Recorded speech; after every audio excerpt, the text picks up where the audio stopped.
નમસ્કાર ખેડૂત સર. મિત્ર, તમારી પર્સનલ ઓળખાણ નહીં આપતા, આપણે યુટ્યુબ માં મૂકતા હોય છીએ, એટલે હા હા. તમારો રસ્તાનો પ્રશ્ન શું છે? હવે સાહેબ અમારો રસ્તાનો પ્રશ્ન એવો છે કે સરકારે આ મને 17-18 જણા ખેડૂત ખાતેદાર છે, એમને સરકારે ગવર્મેન્ટે એમને જગ્યા ફાળવી હતી જે તે વખતે, બરોબર 1968 કે એવા. હવે સફારી પાર્ક ત્યાં બને છે એટલે તમારો રસ્તો બંધ થાય છે. હા, એટલે અમારો દાવા અરજી રસ્તો કોણે લખી દીધી છે? આ દાવા અરજીમાં કઈ દમ નથી. હાથે લખી છે, કોઈ પાસે લખાવી છે? હાથે લખી સાહેબ. આવી દાવા અરજી ન ચાલે. પેલા તો પહેલા નંબરમાં તો આવી દાવા અરજી ન ચાલે. બીજા નંબરમાં આવા દાવા અરજી ચલાવવાનો મામલતદારને પાવર્સ નથી.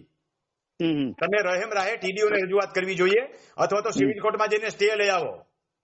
અચ્છા. આ કેસમાં એ જ કરવું પડશે, કારણ કે આ ખેતીની જમીનને લગતો પ્રશ્ન ન કહેવાય. સરકાર સામેનો પ્રશ્ન છે.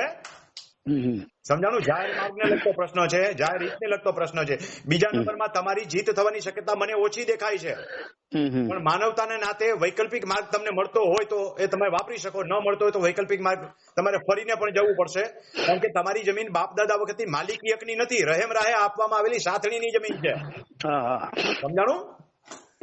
એટલે આપણા હક અને અધિકાર થોડા ટૂંકા પડે. બીજા નંબરમાં સરકારે જે જમીન લીધી છે સંપાદનની છે, એને સફારી પાર્ક બનાવવા માટેની છે, એટલે તમને જ્યાં વૈકલ્પિક માર્ગ મળે અને મળતો જ હશે તો એ વાપરો. તો દાવો નહીં કરતા, હું કોઈને ખોટા દર દાવા કરતા શીખવાડતો નથી, કારણ કે ખેડૂતોના પૈસા પડી જાય, જ્યાં દેખાતું જ હોય કે આમાં જીત થાય એમ નથી, તો ત્યાં દાવો કરતા શીખવાનો કોઈ મતલબ નથી. સાચી વાત.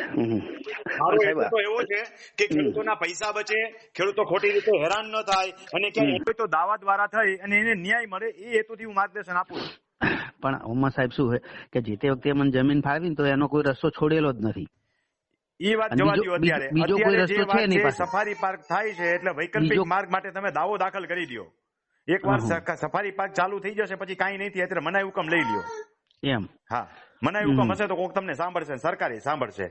મનાઈ હુકમ નહીં હોય તો કોઈ સાંભળશે નહીં. 18-16 જણા છો, કઈ મોંઘું નહીં પડે. 2-4, 5-5 હજાર ભાગમાં આવશે ખાલી. હા હા. હા, ઓકે, થેન્ક યુ.